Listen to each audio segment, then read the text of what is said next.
Madami tayong pwedeng subukan para umasenso sa buhay. Pwedeng sa ating pagtatrabaho, pag-abroad, o pagninegosyo.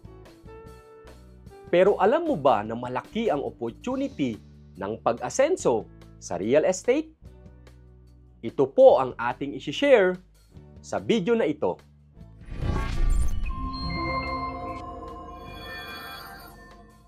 Ang housing ay isa sa mga basic needs ng bawat pamilya. Kaya naman, meron at meron na bibili ng property. Pangalawa, malaki ang price ng property, kaya naman malaki ang potential mo na kumita ng mas malaki. Third, sobrang laki ng housing demand sa Pilipinas, more than 6 million units. Ito ang mga basic reasons bakit maganda ang maging real estate agent. Pero bago natin simulan ang ating topic kung paano ba umasenso sa pagiging real estate agent, ay hayaan nyo muna akong ikwento ang aking more than 12 years experience sa real estate.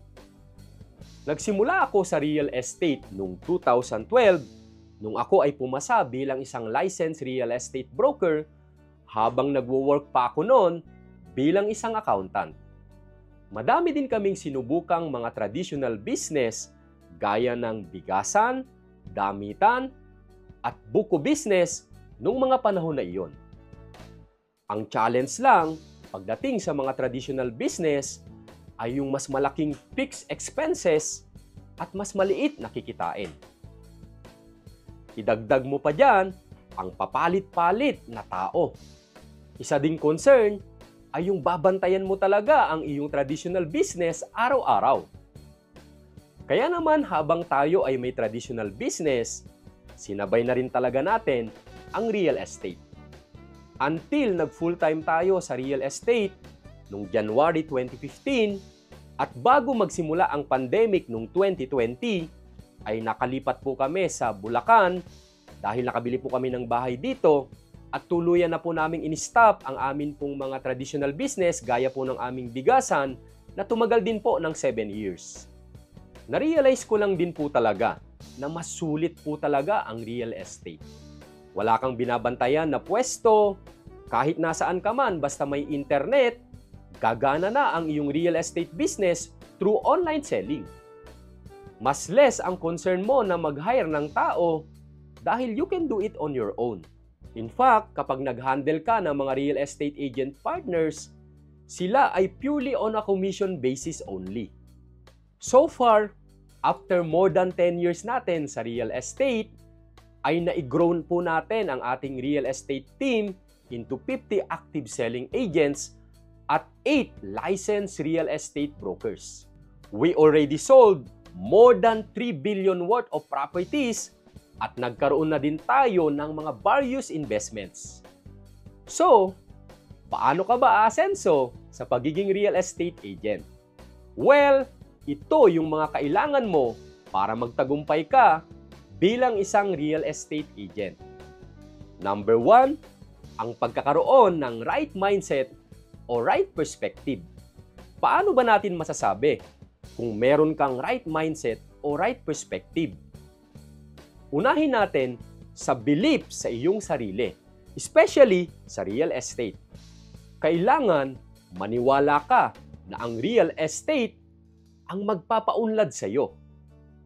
Magbigay ka ng full focus at concentration sa loob ng 3 to 5 years.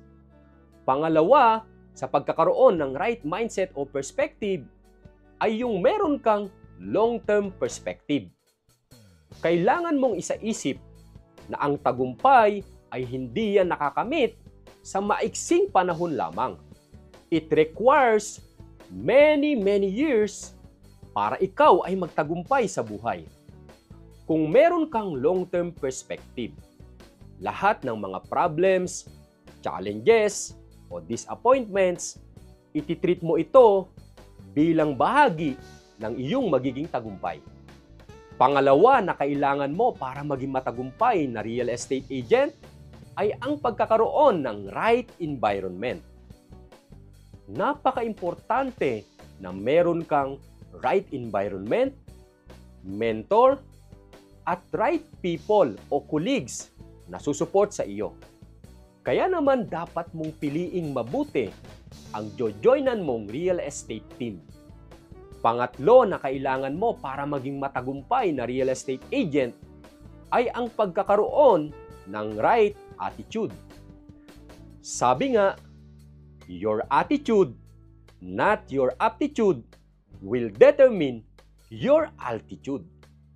Napaka-importante ng pagkakaroon ng tamang attitude. Lalo sa mga panahon na ikaw ay dumadaan sa maraming pagsubok. Ang pagkakaroon ng right attitude ay ang pagtingin sa positive sa every situation. Pang-apat na kailangan mo ay ang iyong continuous na improvement sa iyong mga skills. Napaka-importante na ikaw ay continuously nagle-learn. The more knowledge you have, the more buyers you can help. Habang nahuhone mo ang iyong various skills kagaya ng people skills through time, mas gumagaling ka sa pagbebenta. Number 5 na kailangan mo para maging matagumpay na real estate agent ay ang pag-take ng massive actions. The bridge between our thoughts and our results is action. Without action, nothing will happen. Kaya naman dapat maging consistent ka sa iyong mga actions every single day. At tiyak, yan ang magpapaunlad sa iyo sa iyong buhay. Naniniwala ako na ang real estate ang magpapaunlad sa iyo ng mas mabilis dahil pwede mo itong simulan anytime kahit meron kang pera or wala. Hindi mo kailangan ng malaking kapital kung ikaw ay magsisimula bilang isang real estate agent. Basic lang na expenses gaya ng gastos mo sa transpo, meals, load, internet at iba pa, pwede ka nang mag-real estate. Subalit meron tayong kalaban sa pagsisimula sa real estate. At yan ay ang ating mga sarili. Ang ating mga doubts, fears, lack of motivations, lack of dreams or lack of goals, ang pipigil sa atin para magsimula at magtagumpay sa real estate. Kaya naman samahan niyo ako sa pagbabahagi ng mga tips kung paano magtagumpay bilang isang real estate agent. At nang sa ganon, marami tayong matulungan na tao na magbago ang buhay dahil sa real estate. Kaya naman kung naghahanap ka ng pagkakakitaan na mas mabilis ang iyong pag-asenso, marahil ang pagiging real estate agent ang nararapat sa iyo. Kung ikaw ay at least naka 2 years college, pwede ka nang mag-real estate agent. Pwede mo i-consider ang pag-join sa aming real estate team, ang RRCT Realty. Sa RRCT Realty, hindi lang pagbebenta ang ituturo namin sa iyo. Tutulungan ka naming mag-improve in terms of right mindset, right skill set, at right attitude. Dahil pag nag-improve ka at gumaling ka, gaganda din ang resulta ng iyong pagbebenta. I-message mo kami para simulan ang iyong journey sa pagiging real estate agent.